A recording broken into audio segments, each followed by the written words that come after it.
Rise and Fall of the Titans. Comfort Ibori and Atlantic Bank. The name Comfort Ibori seemed to carry both a promise and an imperative. Comfort for the anxious customer, comfort for the ambitious staff who wanted someone to shield them against a world that, for many, had not been gentle. Her presence in public carried choreography. The gilet, the signature head wrap she favored for interviews and official photographs, was never so much an ornament as an act of identity. It marked a woman who would not need to be explained. It announced that she belonged. She had not always been the woman people now photographed beneath the dazzling atrium of Atlantic Tower. Comfort was born in Warri in Delta State. Her mother ran a small boutique of embroidered wrappers, her father a teacher who read the newspapers from cover to cover and argued politics with anyone who would listen. There were nights when the family huddled around a single kerosene lamp, the children doing homework under a dim cone of light. Those nights taught Comfort two things: that work was a form of devotion, and that dignity could be manufactured out of the humblest materials. She left home at 18, scholarship in hand, and drifted into banking almost by accident. In the late 1970s, Nigerian banks were growing, full of men who wore crisp suits and swagger. A training course at a regional bank became a calling. She absorbed the trade with an almost religious seriousness. Balance sheets, interest spreads, the hum of a ticker. When a manager chastised her for asking too many questions, she simply kept asking. Her humility was not the same as passivity. It was the deliberate quiet of someone who learned to invent leverage in communities that offered her none. She married into one of the wealthiest families in Delta State. All her brother-in-laws were very wealthy, and one of them was a former governor. By the late 1990s, after a string of promotions and a tenure at a mid-sized commercial bank where she pioneered what would become a retail expansion model, Comfort joined Atlantic Bank as managing director/Cnt Little to the average Lagos resident. It had solid corporate clients and a respectable balance sheet, but it did not yet have a voice that could be heard over the roars of competitors. That was, to Comfort's mind, a solvable problem. The bank at the time wore the marks of steady competence but lacked narrative. Its logo M. Her first campaigns were small and personal. Your savings, our promise, read an early ad that featured a smiling market woman, not a stock photo, but a real trader from Oshodi Comfort had met on a branch visit. She opened a team to study the psychology of trust in banking. How fast a teller greeted a customer mattered more than the rate on a fixed deposit. Whether a branch manager could remember the name of a regular, these were the grassroots stimuli of loyalty. She traveled relentlessly, spending entire weeks in remote branches listening. Her notebooks filled with names and small details.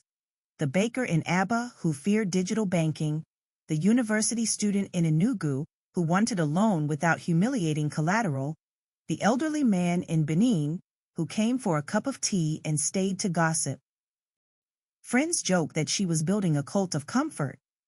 What she was building was a brand architecture rooted not in clever slogans, but in what a bank should do for the most skeptical customer: demystify its processes and treat people like humans. She redesigned branch interiors to be less intimidating, introduced queuing systems with numbers instead of shouty clerks, and instituted open mornings where managers met with customers without appointments. Each small improvement generated compliments that fed into the larger story. Atlantic Bank suddenly had a voice that could soothe. When the central bank's consolidation directive arrived in 2004, it was not merely a regulatory salvo. For Comfort, it was an opening. The requirement to raise capital to $25 billion prompted mergers and blood tests of corporate strategy across the sector. For some banks, the choice was defensive. Hunker down, find partners, consolidate. Comfort saw a different horizon. She imagined a bank that would become not just bigger, but indispensable. Atlantic's boardroom was not an empty theater of executives. It was a place where histories collided. There were old-line bankers who made money the old way, through corporate relationships and gradual asset accumulation, and there were younger men with small firms who wanted speed. Comfort kept both in mind, but she leaned into speed, into the romantic notion that capital could be deployed against a vision and that the vision would pay for itself. She argued that Nigeria's rising middle class, the diaspora remitters, and the informal sector's latent demand made a case for an expansionist posture. The board, hungry for a story that matched the country's newfound energy, authorized her plan. What followed were years of manic refinement. Atlantic Bank undertook a motorcade of acquisitions, local thrift houses, microfinance outfits, a merchant bank, stitching them together with an eye for branding and integration rather than painstaking assimilation. Each acquisition came with a press gala, balloon arches, celebrity endorsements, and the obligatory long speech from Comfort about shared value and nation building. She cultivated ministers and governors the way a careful gardener cultivates roses, with fertilizing compliments, well-timed gifts, and the occasional loan to a favored constituency. Her friends called these early favors the social capital deposit. Her enemies would later call much of the same thing corruption. At the time, the bank's shareholders basked in the growth. The Atlantic Tower itself was a project of narrative architecture. It was not simply real estate, it was a promise in glass. Comfort insisted the atrium be large enough for the bank to stage its events, graduations for scholarship winners, art exhibitions, and an annual day of service that sent teams of staff to clinics and community projects. The tower's blue glass reflected sky and sea, creating a photogenic symbol. Fund managers loved the image, customers loved the feeling of entering a palace. The publicity machine was relentless. Magazines, television, and radio talked about the new Lagos and how Atlantic Bank was building it. With every plaque revealed and every handshake photographed, the bank's story hardened into myth. Within the tower, the human ecosystem followed a pattern familiar to many ambitious organizations. Comfort's administrative habits had a soft authoritarianism. She cultivated intense loyalty by being personally generous. Scholarships for employees' children, loans on favorable terms to long-term staff, and private dinners where she would ask penetrating questions about a sub-branch's morale. She genuinely remembered names and faces, and she genuinely believed that leadership was personal. That personal approach created a culture where deference became an act of love and dissent a dangerous rupture. People who wanted to share bad news learned to wrap it in compliments and caveats. The more she gave, the more people wanted her favor, and the tougher people found it to contradict her casually. The Haven Council proved central to how decisions were made. It began as an executive committee meant to be nimble, a place where ideas could be tested before reaching the board. But its membership hardened around a small group of loyalists. Chinedu the Closer Aduba, whose gift for client theater was genius. Deborah Ibe, the head of HR and Comfort's confidant since their training days. And Bernard Okoye, the chief risk officer, whose careful notes often read like obituaries of risk appetite. Comfort's instinct was to include a mix of voices. Bernard's voice grew faint in that group over time. Leadership culture is often an accretion of small rituals. At Atlantic Bank, one such ritual was the quarterly Momentum Night. It began as a way to celebrate exceptional branches and employees, a space where innovation could be showcased. In practice, it became a theater of winners and losers. Every Momentum Night featured a speaker from the Haven Council who would lay out next quarter's targets. They measured everything: new accounts, deposit growth, corporate wins, deposit retention. The hallways hummed for days after each event as managers recalculated horizons and the branches scrambled to comply.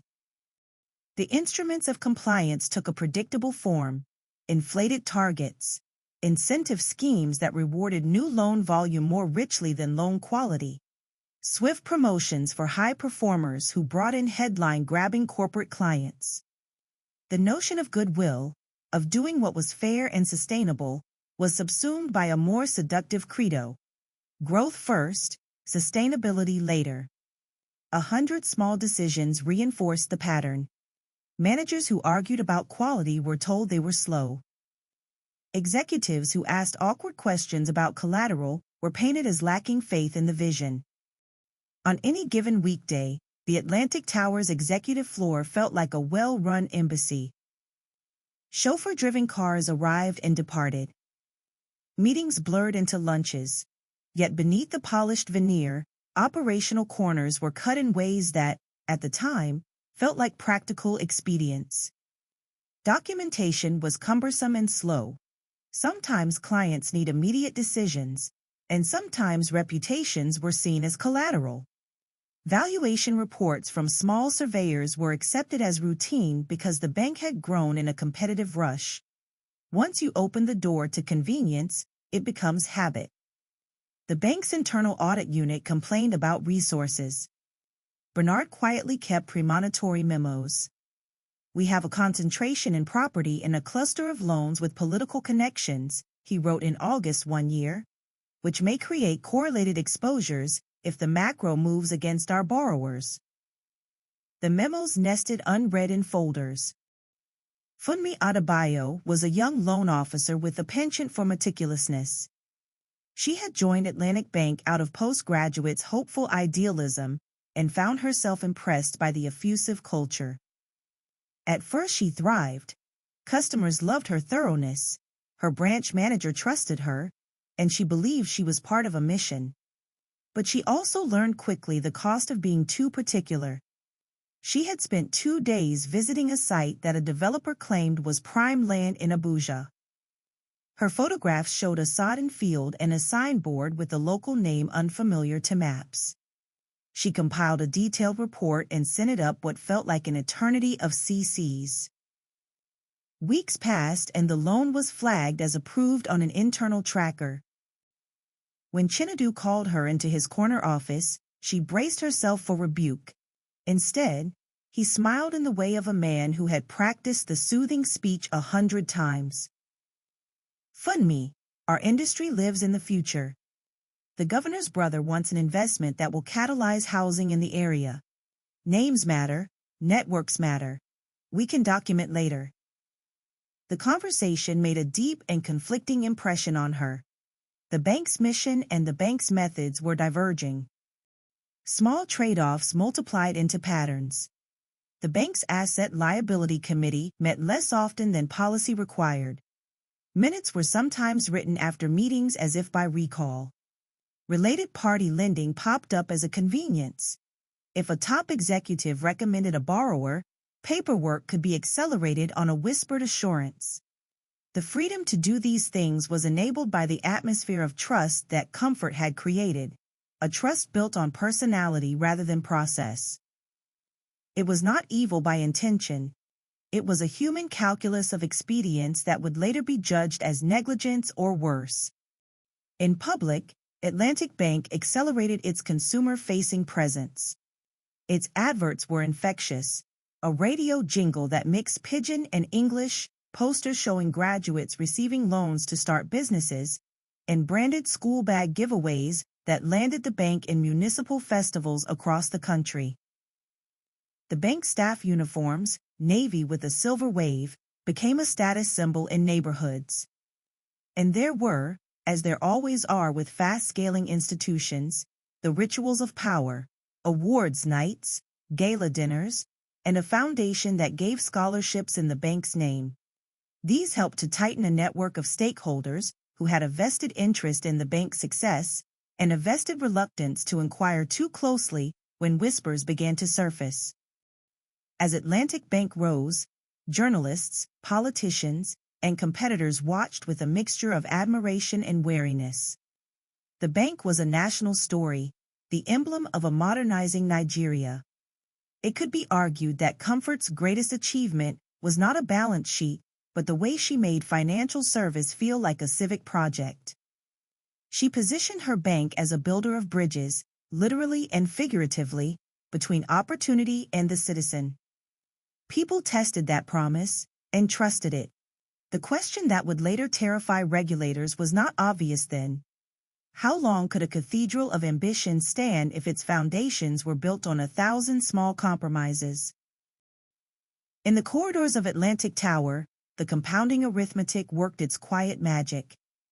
A dozen approvals here, a waived document there, and an extension granted without a formal covenant, each seemed rational at the moment. Over time, however, those moments accreted into a pattern. The tower itself took on the imperial logic of momentum. It was easier to do things a certain way because doing otherwise required stopping the machine. A leader with the charisma of comfort had the power to make that machine move faster, and for a long while it did, until, as history often demands, forces larger than personality began to intervene. There were, of course, men and women who tried to push back. Bernard's memos, Funmi's site visit, and the suspicious glances of internal auditors were not entirely ignored. They were marginalized. That marginalization was not merely a managerial failure. It was an ethical erosion, a slippage from the discipline of proof to the comfort of story. It would take time for the consequences to show, but in the way of all rot, it had begun at the seams. The ascent, in other words, was not a single event. It was a series of choices that, in isolation, gave reasons and excuses. It was brilliant theater that obscured the backstage. It was the making of a monument that, like all monuments built through human hands, contained within it the seeds of its own undoing. The world was rearranging itself in ways no one at the Atlantic Tower could fully confess. The summer of 2008 had been one of cinematic intensity. Markets convulsed internationally, oil prices that had once seemed invincible collapsed, and an evening's headline could reorient a boardroom.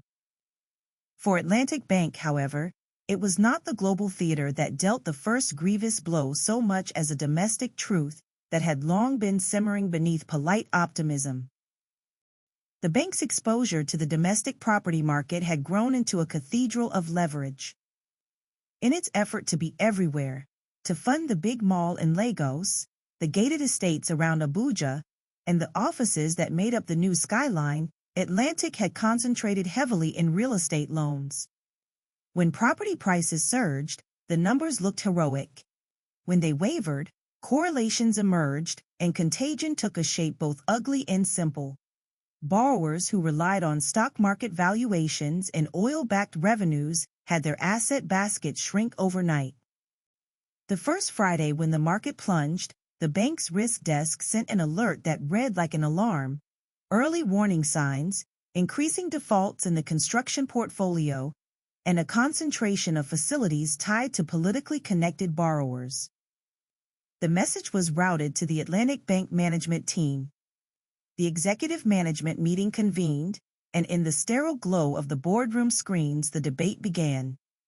Chinedu waved away the alarm in a manner that carried the calm of a man who had always closed the gap between fear and profit. "We restructure, we extend, we work with names," he said.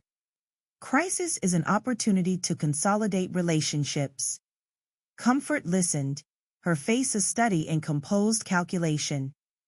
For a week she floated between sheets of data and ceremonial public care appointments, telling the press Atlantic was robust. The public believed her. The markets took longer to trust. Regulators, however, were not simply watchers. The central bank's new governor was a man who had spent much of his life in the world of numbers and enforcement. He believed prudential norms could not be decorative. He ordered a round of special audits of the major banks. Atlantic Bank, by virtue of its scale and its connections, was on the list. For regulators, banks were not palaces but public utilities, custodians of a nation's savings, and they intended to act like that. When the examiners arrived in mid-2009, they brought with them the sort of forensic rigor that leaves no comfortable silences. They did not announce their every intention. Their very silence was a strategy, a way to let the weight of discovery fall suddenly. They took server logs, shut down floors for days, and interviewed staff under oath. The CBN team also had political cover, a mandate to root out systemic risk before it metastasized. Publicly, they framed their work as oversight. Privately, they called it triage. Inside the tower, Project Shield was the word on everyone's lips before the examiners finished their sweep. It was a code name for improvisation, a set of rapid actions meant to fix the problem in the present without undoing the decisions of the past. It was an attempt to convert a defensive retreat into a theatrical advance. Teams worked through nights. Junior analysts were ordered to find stories that could recategorize loans as performing. The temptation to smooth was ubiquitous and human. If a debtor could be persuaded to make an interest payment, even if principal was untouched, the ledger could be set on more palatable terms. If a developer could be encouraged to produce a valuation authored by a friendly surveyor, an NPL could be disguised. The logic was tactical denial. Daylight was the enemy. But the examiners were not easily deceived. Their mandate was to look beyond the smoke and mirrors. The first excavations of the loan book produced numbers that read like an indictment. A startling percentage of loans were under-reserved. Collateral was frequently overvalued. There were loans that should have been red-flagged years ago, facilities secured by self-valued shares in companies that had in truth no liquidity, and a dubious pattern of evergreening where fresh loans subsidized the interest payments of older troubles. When the CBN team opened the Glorious Heights file a little later that week, Funmi's photograph-laden report fell into their hands like a prosecutor's exhibit. The Abuja parcel was a swamp, and the documentation was not merely thin, but performatively unreliable. Outside the tower, the press smelled the hunt. A determined investigative journalist named Aisha Bello started to focus on Atlantic in a series of pieces about systemic exposures in the banking sector. She had an instinct for narratives where finance met social consequence, and she had a way of making dense bank disclosures feel like human stories. In one column, she described the bank's advertising as a song of reassurance, and contrasted it with the less photogenic reality of overdrawn accounts in rural branches. Her pieces were vivid, and they stoked a gradual anxiety in depositors.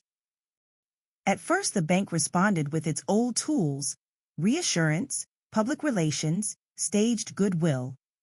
Comfort appeared on television, her gelée an arresting silhouette against an elegant backdrop. She spoke of resilience, of systemic safeguards, and of the bank's commitment to its customers. Yet the headlines had acquired a new edge. The market reacted with suspicion. Stock prices slid. Counterparties pulled back. Newfound caution replaced the earlier exuberance. The CBN's report, when it came, was more devastating than anyone had expected. It used phrases like colossal governance failures and systemic control breakdowns. AMCON, the special-purpose vehicle that would soon be created to manage toxic assets, stared at the mess and calculated a cost to the public purse.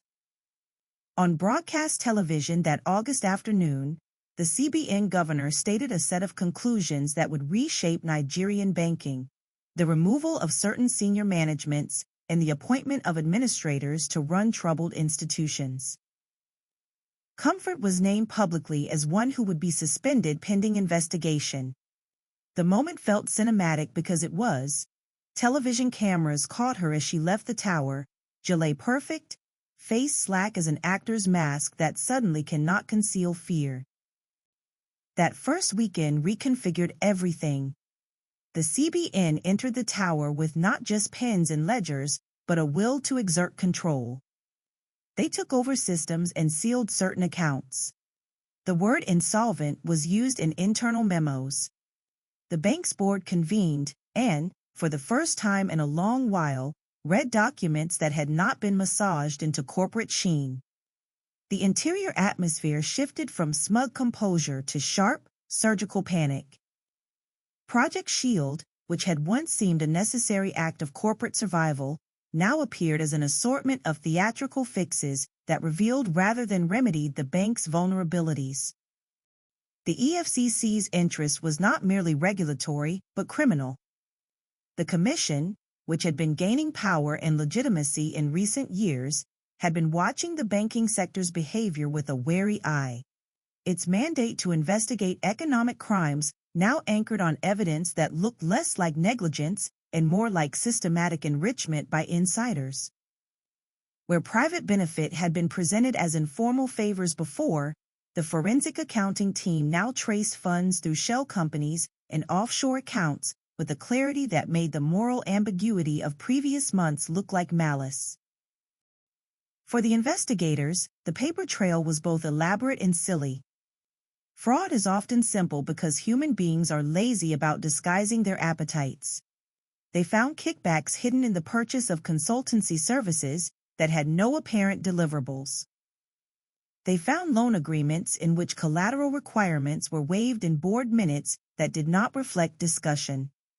They found that a large chunk of the bank's loan book was concentrated in sectors with common directors and shared ultimate beneficiaries.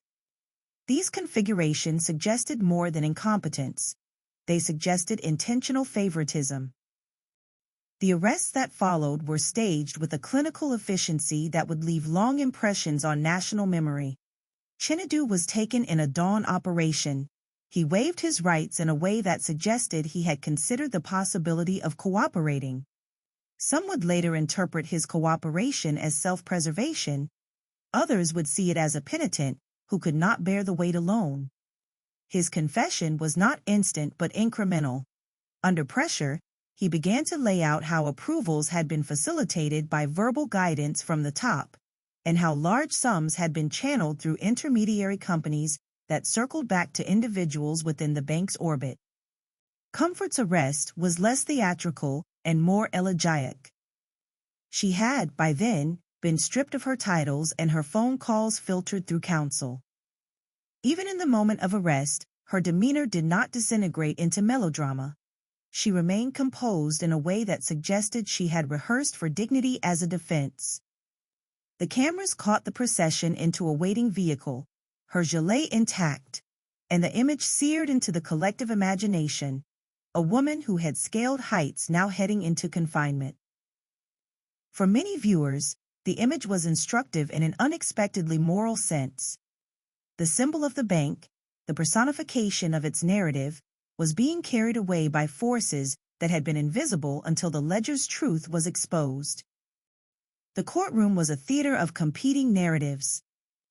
For some, the trial was a catharsis, an example of justice that would reassert public trust in institutions.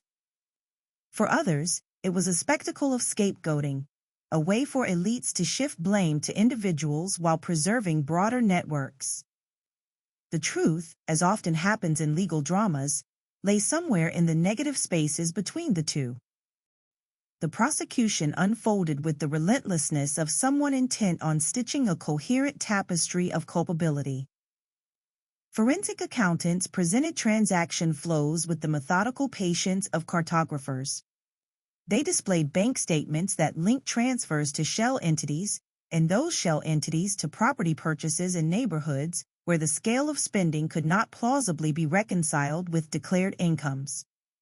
Witnesses were called: junior staff who testified about document destructions, the IT administrator who produced server logs indicating mass deletions, and, crucially, Chinedu, who described the culture of pressure and the mechanisms of conversion. Chinedu's testimony was the emotional core of the prosecution's case. He came to court as a man who had been both architect and casualty, someone who had fed the engine of growth until it spun beyond reason. He described meetings where Comfort would give direction about which relationships to prioritize, and where subsequent internal notes and approvals would be hurried into existence to accommodate the direction. He spoke about kickbacks and side payments, and about a pattern of elevating political capital above prudential checks. He described practices that sounded, with a horrifying clarity, like a bank being run as a vehicle of patronage. Comfort's defense counseled a different story. It framed the crisis as a confluence of macroeconomic calamity and good faith decisions that, by virtue of hindsight, looked foolish. Her counsel argued that in banking there is a space for judgment, for taking measured risks, that her instincts to expand into retail and property markets had been rational responses to a changing Nigeria. They presented their own witnesses, managers who testified to Comfort's openness and her insistence on customer centricity, industry analysts who spoke about the global contagion that had exposed vulnerabilities across the sector, and political figures who testified to the institutional complexity of dealing with influential clients. The defense also attacked the credibility of some of the prosecution's witnesses, arguing that co-opting testimonies, especially by men like Chinedu, who had incentive to save themselves, undermined reliability. They marshaled contracts, minutes, and approvals to show procedural compliance, even if the substance of those procedures was disputed. The argument was that if the bank systems had allowed certain patterns of related party transactions, the blame for systemic failure could not be pinned on one person alone. The public was riveted. Everyday newspapers filled with transcripts of damning testimony and defenses that felt like counter-narratives. Investors watched for implications to other institutions. Political operatives watched for signs the trial might implicate them. The trial thus became an axis upon which public trust and political anxieties spun. One memorable day in court, the prosecution called Bernard Okoye.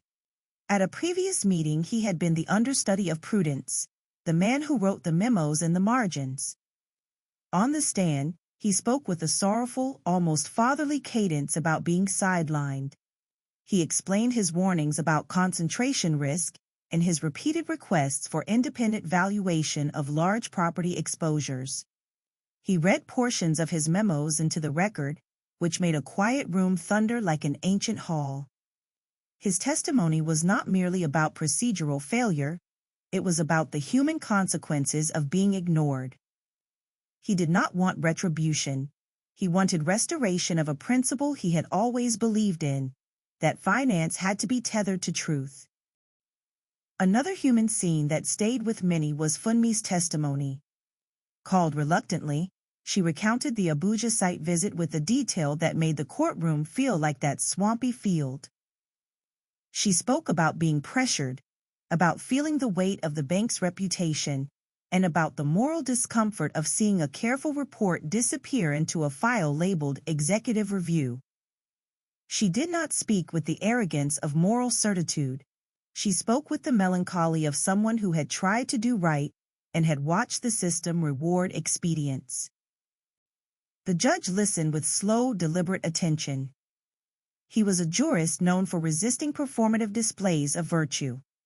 He saw the case as a test of whether the law could parse negligence from criminality, whether economic mismanagement should be deemed criminal wrongdoing. The question was technically complex. Were the acts alleged individual breaches of fiduciary duty and deliberate fraud, or were they the collective outcome of institutional failure and human error? Legal scholars debated in op-eds. Some argued the charges were necessary to deter future misuse of bank power. Others argued prosecution of executives for business failures could chill risk-taking and ultimately hamper growth. The social conversation spilled into everyday life. For many depositors and small business owners, the trial felt like a moral litmus test, whether the privileged would be held accountable for actions that had ruined livelihoods. For many former employees, it was a personal sequel to the loss of dignity and pay. As weeks became months, the courthouse drama thickened. Forensic experts cross-examined accounts, and the defense tried to unravel chain of title evidence that linked property purchases to hidden beneficiaries. In cross-examination, the defense sought to expose editorial choices and to question the auditor's assumptions. Had they valued collateral correctly? Had they applied hindsight unfairly? The arguments were technical, the layperson's patience tested, but the emotional vein was not lost.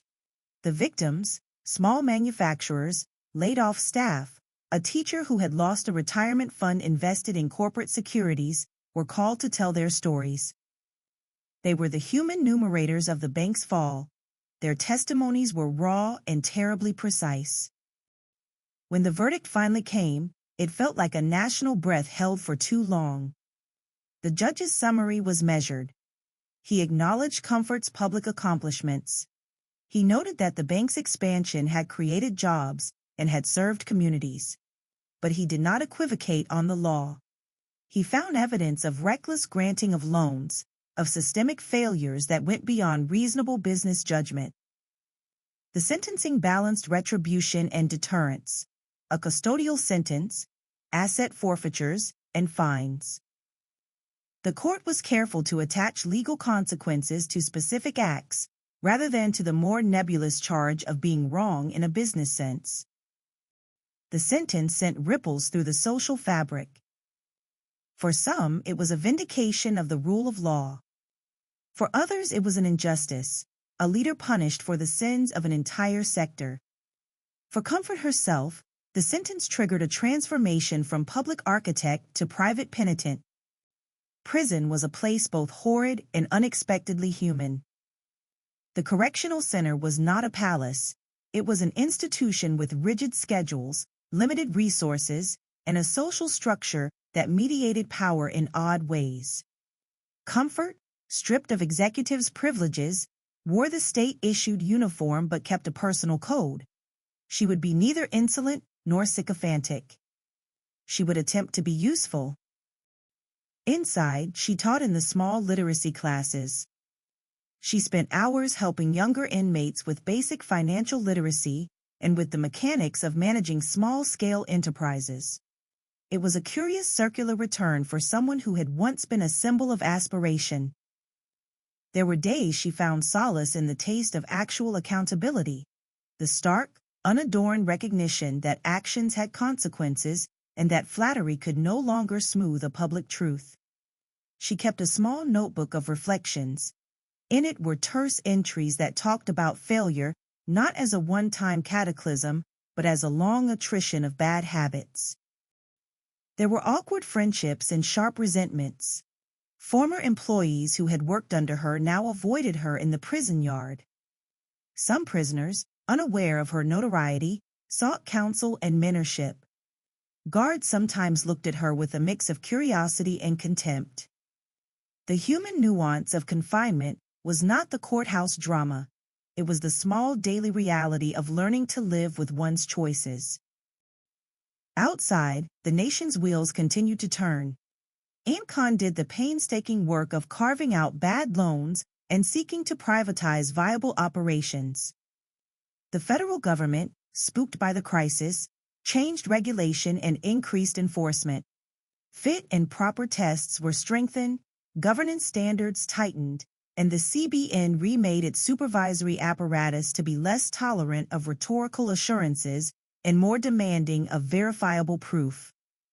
Banks reorganized, sold non-core assets, and in many cases replaced senior management. Some firms survived, others were swallowed by larger institutions. The market learned, in a painful, ongoing way, that credibility was the scarcest currency. As months turned into a year, a quiet debate took hold over the question of mercy. Comfort's public image, now a complicated palimpsest of service and scandal, made her a legal candidate for clemency on a number of grounds: age, health, the humanitarian argument of having served time, philanthropic acts in the past that could be weighed as mitigation. Meanwhile, critics argued that a pardon would be a betrayal of accountability and an unforgivable act of elite solidarity. The President's Mercy Council, a body tasked with advising on pardon, deliberated in a haze of public scrutiny. When the presidential pardon was granted, it was as controversial as the arrest had been. Supporters saw it as an exercise in national compassion, a recognition that punishment had been served and that the country should avoid permanently crushing a capacity for public contribution.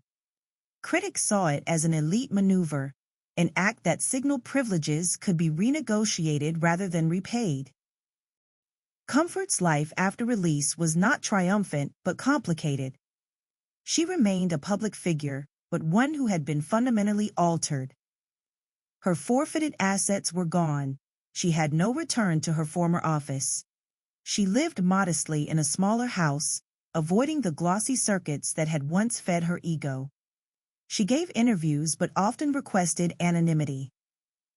When she spoke, she did not offer a theatrical mea culpa.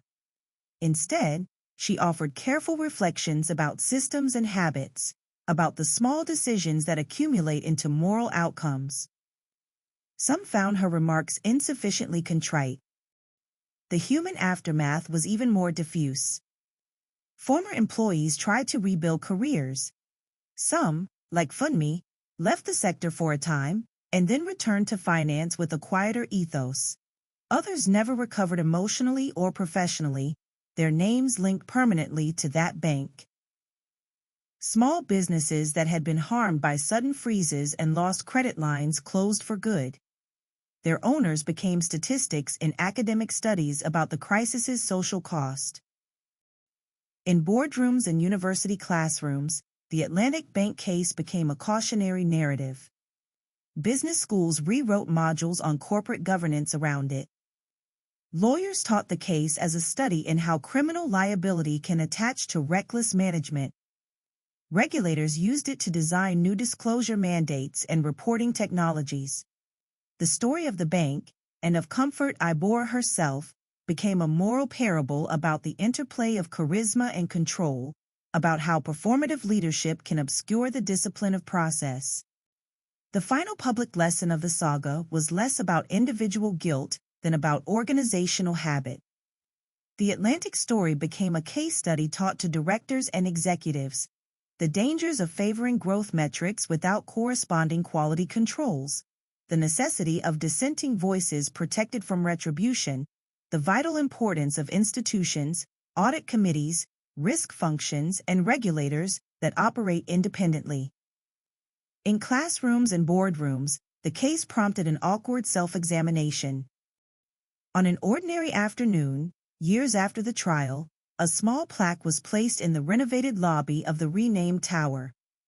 It listed the bank's milestones, the years of growth, the community programs, the foundations. At the bottom, in a line that some felt was conspicuously small, were the words, "In remembrance of stewardship's obligations." It was a modest attempt at reconciliation between glory and judgment. Comfort herself, in the end, was left with an unfinished ledger. She had received mercy and confiscation, punishment and praise, contempt and kindness. She had learned, perhaps too late, that charisma can accelerate growth but not sustain it without rigor. She had been the author of both creation and collapse. It was a truth that burned rather than soothed. Leadership is a continuum of small, often lonely choices. The last lesson of the Atlantic story was not dramatic but quiet. That the architecture of an institution is less about the tower than about the mortar, the daily decisions, the protected spaces for truth-telling, the rituals of documentation that, cumulatively, determine whether a monument will stand for centuries or fall under the first serious scrutiny. The city moved on. The tower's glass reflected new skies. People still walked past the plaque, some pausing, some not. The newspapers moved to other scandals. The regulator implemented new rules. The bankers adjusted their habits. But in 100 small offices and on countless desk calendars, the question persisted for those who refused to be complacent.